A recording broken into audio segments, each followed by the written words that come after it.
영국 전체가 충격에 빠졌습니다. BBC 역사상 최고 시청률을 기록한 그 영상은 서울의 한강에 관한 이야기였습니다. 열흘간 서울을 찾은 영국의 도시 설계자가 전 세계를 놀라게 한 이유, 과연 무엇이었을까요? 도면 위에서는 절대 설명할 수 없는 도시, 감성과 기술이 살아 숨쉬는 강. 그녀의 눈을 통해 서울은 공간이 아니라 철학이 되었고 흐름이 되었으며 세계가 경악한 변화의 시작점이 되었습니다. 한강이 바꿔놓은 영국 도시 설계자의 인식, 그리고 세계가 도시를 바라보는 시선을 완전히 뒤바꾼 흐름까지. 그 놀라운 이야기를 지금부터 시작합니다. 딱 1초만요. 구독과 좋아요는 영상 제작에 정말 큰 힘이 됩니다. 안녕하세요. 저는 엘리너 스콧입니다. 영국 런던에서 도시 설계를 공부하고 박사학위를 받은 후 10년 넘게 유럽 곳곳의 강과 도시를 잇는 프로젝트에 참여해왔습니다. 아직 젊다고들 하지만 저는 꽤 오래전부터 도시가 사람에게 무엇이어야 하는지를 연구해왔습니다. 서울이라는 도시는 제게 그저 동아시아의 또 다른 효율 중심형 도시일 뿐이었죠. 무표정한 고층 건물과 회색빛 도로, 빠른 속도에만 몰두하는 나라.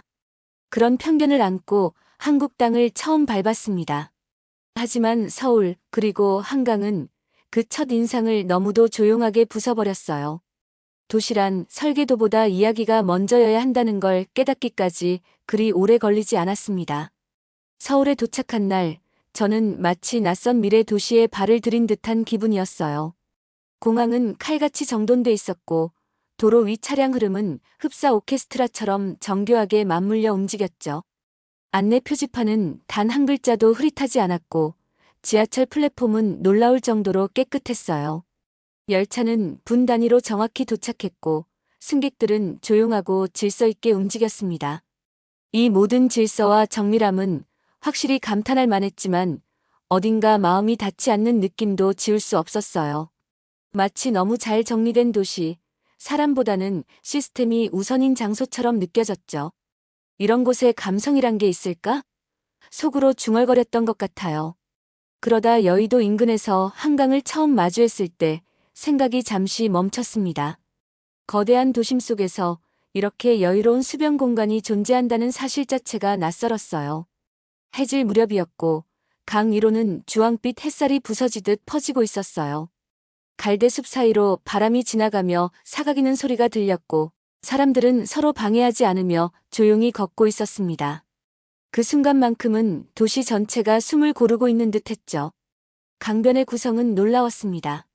벤치 하나, 나무 그늘 하나까지도 사람의 동선을 염두에 두고 배치되어 있었고 유모차와 휠체어도 무리 없이 오갈 수 있는 경사로 구간별로 분리된 자전거 도로, 군더더기 없이 배치된 공공화장실과 작은 전시 공간들까지. 이건 단순한 도시의 편의 설계가 아니었어요. 사람의 리듬에 맞춰 공간을 설계했다는 느낌이 강하게 들었습니다. 제가 알고 있던 한국이라는 나라, 그저 효율과 속도에 몰두하는 기술 중심 사회라는 편견이 아주 작게 균열을 일으켰죠. 그렇다고 감탄에 휩싸였던 건 아닙니다. 어쩌면 모든 게 지나치게 계산되어 있다는 생각도 들었고, 이 풍경이 진짜 시민의 삶을 반영하는 것인지, 아니면 잘 포장된 쇼윈도 같은 건 아닌지 의심이 드는 것도 사실이었어요. 마음속 어딘가엔 여전히 이렇게 되뇌고 있었으니까요. 그래도 여긴 한국이잖아. 유럽과 비교가 되겠어? 서울시 수자원 정책팀의 정민우 팀장님과 함께 여의도 한강공원을 둘러보던 그날, 저는 내심 복잡한 생각을 품고 있었어요. 팀장님의 설명은 매끄럽고 정확했죠. 도시 재생 수치, 수변 복원율, 시민 반응 지표까지 철저하게 준비된 내용이었어요. 제 직업적 눈으로 봐도 서울은 분명 계획된 성공을 보여주고 있었어요. 도시의 물길이 어떻게 시민과 자연을 함께 엮는지를 설명하는 그의 말은 이론상 완벽했어요. 하지만 이상하게도 저는 그 장면들을 마음 깊이 받아들이기가 쉽지 않았어요. 머리로는 다 이해가 갔지만 어딘가 맞지 않는 옷을 입은 것처럼 낯설었거든요. 이게 말이 되나? 모든 게 너무 완벽해 보였고 도시라는 유기체가 아니라 정밀하게 조율된 전시물처럼 느껴졌거든요. 이 정도면 완벽하다고 감탄하면서도 완벽함이 도리어 저를 밀어내는 듯한 느낌을 받았어요. 정 팀장님은 흐트러짐 없이 다음 장소로 저를 안내했어요. 반포 한강공원, 강변 테라스, 생태복원 구간, 자전거 도로, 어린이 정원까지 구성은 치밀했고 시민들의 반응도 긍정적이었어요. 하지만 제 속마음은 여전히 미묘하게 요동치고 있었죠. 이건 잘 만든 전시장이 아닐까? 라는 생각이 불쑥 떠올랐어요. 어쩌면 저는 이미 서울이 생각보다 잘 만든 도시라는 사실이 불편했던 걸지도 몰랐습니다. 내내 깔보던 도시가 유럽의 기준을 조용히 넘어서는 게 자존심을 건드린 거였겠죠. 그러다 배다연 작가를 만났어요. 60을 훌쩍 넘긴 나이에도 여전히 카메라를 메고 한강을 따라 걷는 분이셨죠. 30년 넘게 한강을 사진으로 기록해온 도시 생태 사진작가셨습니다. 강을 단순한 수변 풍경이 아니라 시간이 흐르고 기억이 쌓이는 공간으로 바라보는 분이셨어요. 시스템과 통계로 도시를 해석해온 제 방식과는 전혀 다른, 완전히 다른 세계를 품은 분이었죠. 그녀는 조용히 말했습니다. 강은 기억이에요. 지금 이 풍경도 언젠가는 누군가의 마음에 남을 테니까요. 그 말 한마디가 마음에 묘한 균열을 내기 시작했어요. 배다연 작가님은 그날 제게 자전거를 권하시며 조용히 말씀하셨어요. 걸으면 다 못 봐요. 강은 타고 흘러가야 조금씩 보입니다. 그 말엔 묘한 여운이 있었고 자전거를 타고 천천히 강을 따라가 보기로 했습니다. 실제로 근처 대여소에서 자전거를 빌려 페달을 밟기 시작했을 때 저는 처음으로 이 도시에 몸을 맡기고 있다는 느낌을 받았습니다. 다연 선생님과 함께 한강을 따라 이동하면서 제 감각은 하나씩 깨어나기 시작했어요. 강변의 풍경은 창문처럼 열려 있었고 페달을 밟는 리듬 속에서 새로운 장면들이 흘러들어왔죠. 중랑천 합류 지점에선 풀피리를 불어주는 할머니와 아이가 있었고 반포에서는 돗자리를 깔고 앉아 도시락을 나눠 먹는 가족들의 웃음소리가 퍼지고 있었습니다. 망원에선 개를 데리고 산책하는 노부부와 마주쳤고 성산대교 근처 한강공원에서 버스킹하는 청년들의 기타 소리가 강바람을 타고 퍼졌어요. 모든 장면이 정제되지 않은 진짜 삶 같았고 저는 그 풍경 속에 조금씩 스며들고 있었습니다. 놀라운 건 이 강을 따라 흐르는 시스템이었어요. 자전거 도로는 단 한 번도 단절되지 않았고 구간마다 교통 안내와 조명이 섬세하게 배치돼 있었어요. 강변 생태구역엔 한국 토종식물이 복원되어 있었고 시민들이 쓰레기를 줍는 모습도 심심찮게 볼 수 있었죠. 한국은 단지 도시를 설계하는 게 아니라 도시를 시민과 함께 살아가는 방식을 택하고 있었어요. 그건 유럽의 몇몇 도시에서도 보기 힘든 공공의식과 시스템의 융합이었어요. 한강은 도시의 변두리가 아니라 중심이었고 서울은 그 흐름 위에서 자신을 설계하고 있었습니다. 페달을 밟을수록 제 사고도 함께 움직였고 어느 순간 저는 이렇게 중얼거리고 있었어요. 이건 절대 우연이 아니야. 그건 대한민국이라는 나라가 수십 년간 쌓아 올린 기술과 감성, 그리고 시민의식의 총합이었어요. 도시를 평가하러 왔던 제 입장이 그 순간 처음으로 흔들리기 시작했습니다. 자전거를 타고 한참을 달리던 중 저는 잠시 강변 쉼터에 멈춰 섰습니다. 물병을 꺼내어 목을 축이며 주변을 둘러보았죠. 그때 제 눈에 들어온 건 한 무리의 청년들이 강변을 청소하는 모습이었어요. 단체 티셔츠를 입고 웃으며 쓰레기를 줍고 있었습니다. 어떤 강요도 없는 자발적인 움직임. 그 풍경은 저를 깊이 생각하게 했습니다. 그들은 말했어요. 한강은 우리 모두의 거실 같아요. 깨끗해야죠. 이 단순한 말 한마디에 저는 다시 놀랐습니다. 영국에서도 환경운동은 활발하지만 이렇게 자연스럽고 생활 속에 녹아든 의식은 보기 어려웠거든요. 그리고 그날 저녁 반포대교 무지개분수 쇼를 보았습니다. 수천 개의 물줄기가 빛과 음악에 맞춰 춤추는 광경. 그 아름다움도 인상적이었지만 제게 더 깊게 남은 건 그곳에 모인 사람들의 표정이었습니다. 가족, 연인, 친구들 모두가 강변을 자연스럽게 공유하며 누리고 있었어요. 도시가 시민을 위해 존재한다는 이 간명한 진리를 서울은 말이 아닌 실제로 보여주고 있었던 겁니다. 자전거를 타던 그날 저는 한 가지를 분명히 느꼈어요. 서울은 단순히 도시를 만든 것이 아니라 도시를 살게 하고 있었습니다. 그리고 그 심장부에는 한강이 있었어요. 흐르는 물처럼 자연스럽게, 그러나 끊임없이 사람과 도시를 이어주는 존재. 서울은 이미 오래전부터 미래의 도시를 조용히 준비해온 것 같았습니다. 제 마음속 어딘가 확실히 균열이 더 커지고 있었습니다. 이 도시는 생각보다 훨씬 더 깊고 훨씬 더 따뜻했습니다. 새벽 공기는 한층 선선했고 서울의 하늘은 안개처럼 흐릿하게 퍼져 있었습니다. 저는 일부러 스마트폰의 지도도 껐고 목적지도 정하지 않은 채 자전거 페달을 천천히 밟기 시작했죠. 빠르게 달리는 것보다 도시의 맥박을 느끼고 싶었습니다. 그렇게 저는 한강이라는 흐름에 몸을 맡겼습니다. 얼마쯤 흘렀을까요? 뚝섬 유원지에 이르렀을 때 저는 본능적으로 브레이크를 잡았습니다. 눈앞엔 이질적이지만 아름다운 풍경이 펼쳐져 있었거든요. 설치 미술 작품들 사이로 청년들이 스케치북을 펴고 그림을 그리고 있었고 수변 무대에서는 기타를 조율하는 한 남자가 조용히 리듬을 맞추고 있었어요. 멀리서는 조깅을 마친 노부부가 벤치에 앉아 아침 햇살을 맞고 있었고 강변 벽화는 시민들의 손길이 스민 색채로 생기를 머금고 있었죠. 이건 계획된 도시에서 좀처럼 보기 힘든 장면이었습니다. 자연스러웠고 동시에 생기 넘쳤죠. 그날 저는 강가의 평상에 앉아 한참을 멍하니 앉아 있었어요. 문득 제 고향 템스강이 떠올랐습니다. 런던 중심을 가로지르는 그 강은 유서 깊지만 솔직히 말해 시민의 일상과는 멀게 느껴지는 공간이었어요. 둔탁한 석조 구조물과 상업용 크루즈, 그리고 절반은 비어있는 강변 산책로. 거기엔 삶의 온도가 없었습니다. 그런데 이곳, 서울의 한강은 달랐어요. 이른 아침부터 시민들이 자연스럽게 머물고 무언가를 창조하고 서로 어울리고 있었죠. 강은 단지 풍경이 아니라 일상의 일부였고 기억의 축적이었어요. 그 대비가 저를 더욱 놀라게 했습니다. 하지만 감탄은 오래가지 않았습니다. 강가에 앉은 채 멍하니 서울을 바라보던 제 손에 문득 진동과 함께 메시지 하나가 도착했거든요. 서울시 도시계획연구소였습니다.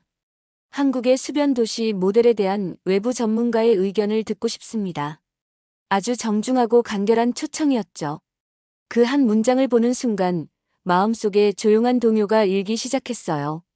분명히 영광스러운 기회였습니다. 하지만 저는 그 순간 머릿속으로 다시 유럽의 차가운 회의실들을 떠올리고 있었어요. 수치, 도표, 검은 수트와 회색 말투. 그곳에서는 감동을 증명해야 하고 풍경은 분석돼야 하며 인간적인 감정은 논리적 설명으로 포장돼야만 했죠. 나는 지금 이 서울을 어떻게 보고 있는 걸까? 혼란스러웠습니다.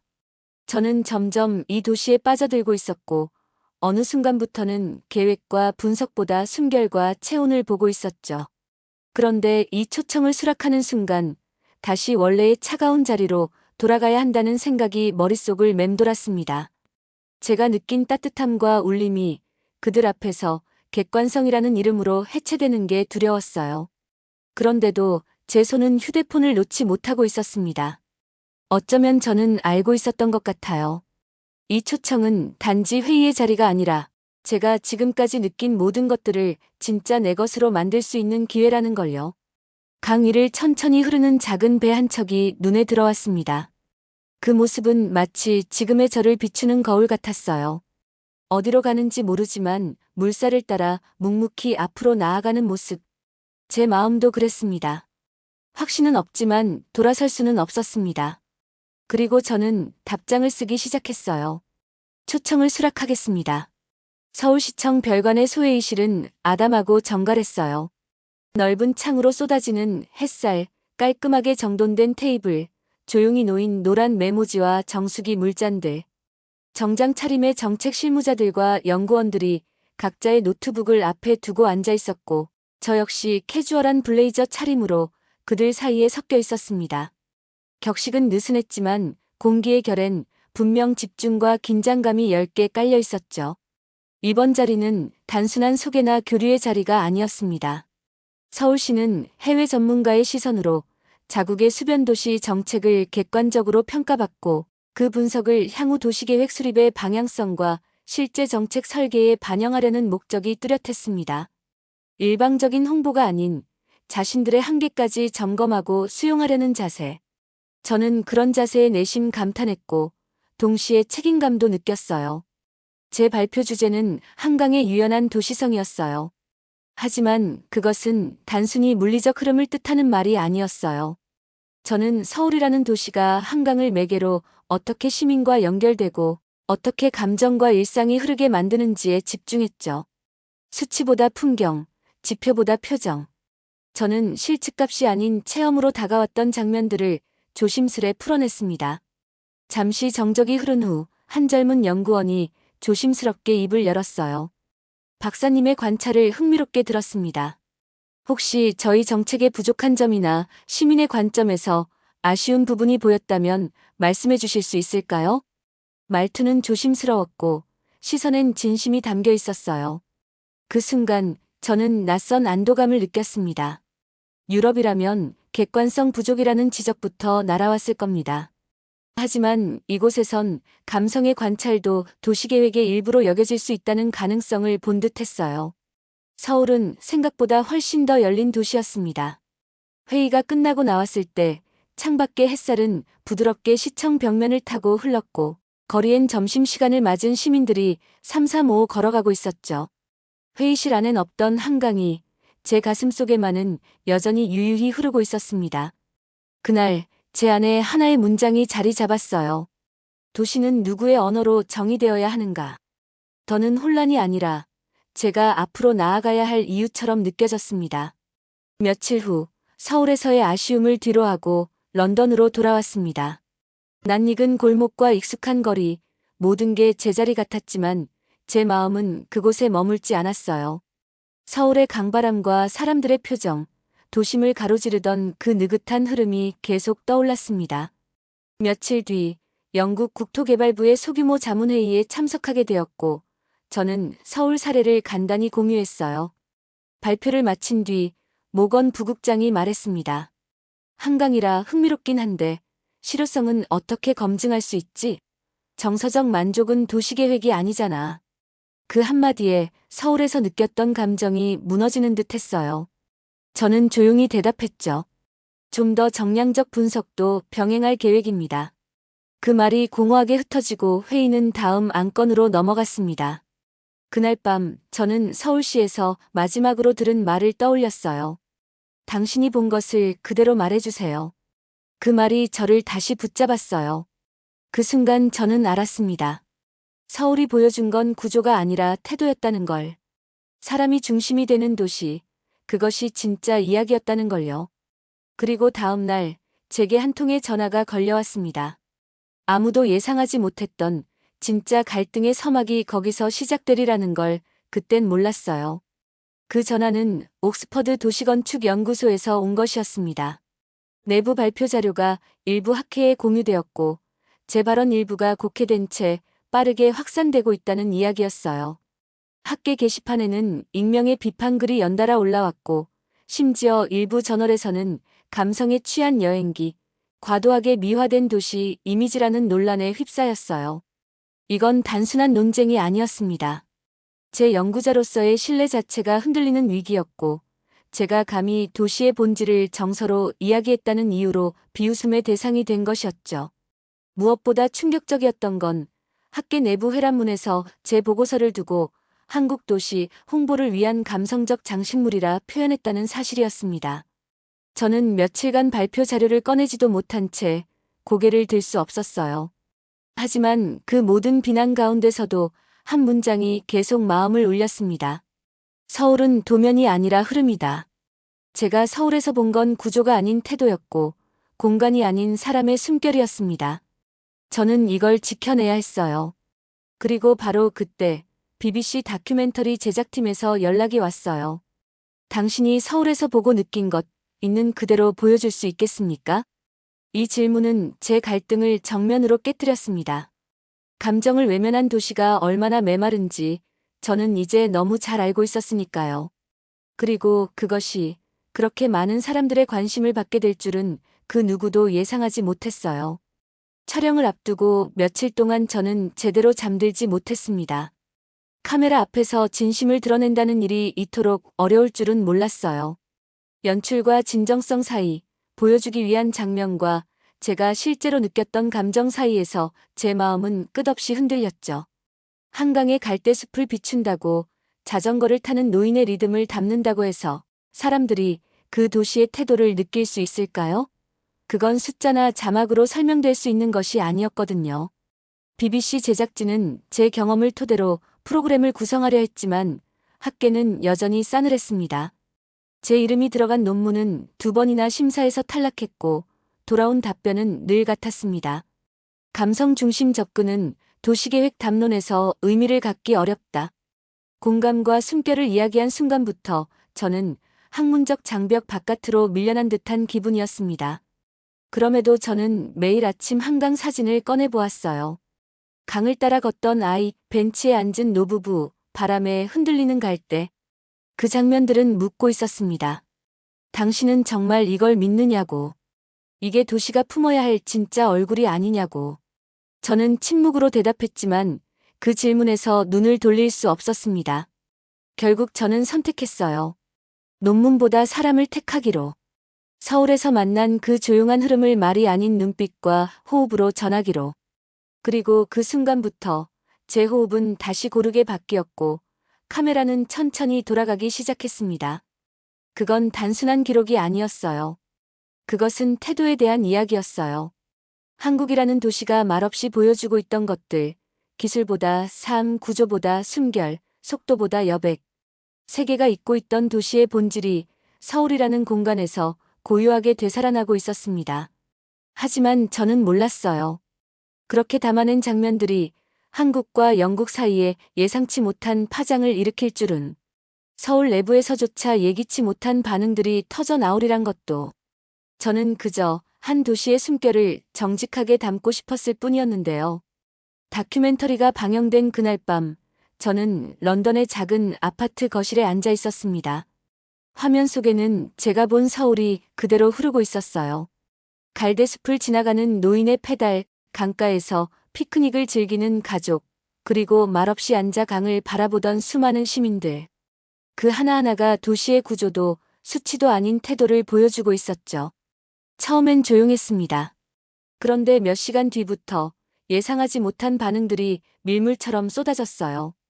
BBC 역사상 보기 드문 속도로 시청자 반응이 올라왔고 SNS엔 우리가 도시를 잘못 배운 건 아닐까? 한국이 도시를 이렇게 말할 줄 몰랐다는 목소리가 퍼졌습니다. 가장 놀라웠던 건 그 반응의 절반 이상이 영국 내부에서 나왔다는 사실이었죠. 다음 날 아침 옥스퍼드 도시건축연구소 홈페이지엔 서울 사례에 대한 관점 전환 필요라는 글이 올라왔고 그 글은 반나절도 지나지 않아 학계 토론 게시판을 뒤덮었습니다. 한때 감성적 장식물이라 조롱했던 서울의 한강은 이제 도시 설계의 인간적 모델로 다시 언급되고 있었죠. 서울시에서도 연락이 왔습니다. 저를 직접 초청하고 싶다는 메시지였어요. 한 도시가 말없이 전한 이야기, 그걸 누군가는 말로 정리해야 한다고 믿습니다.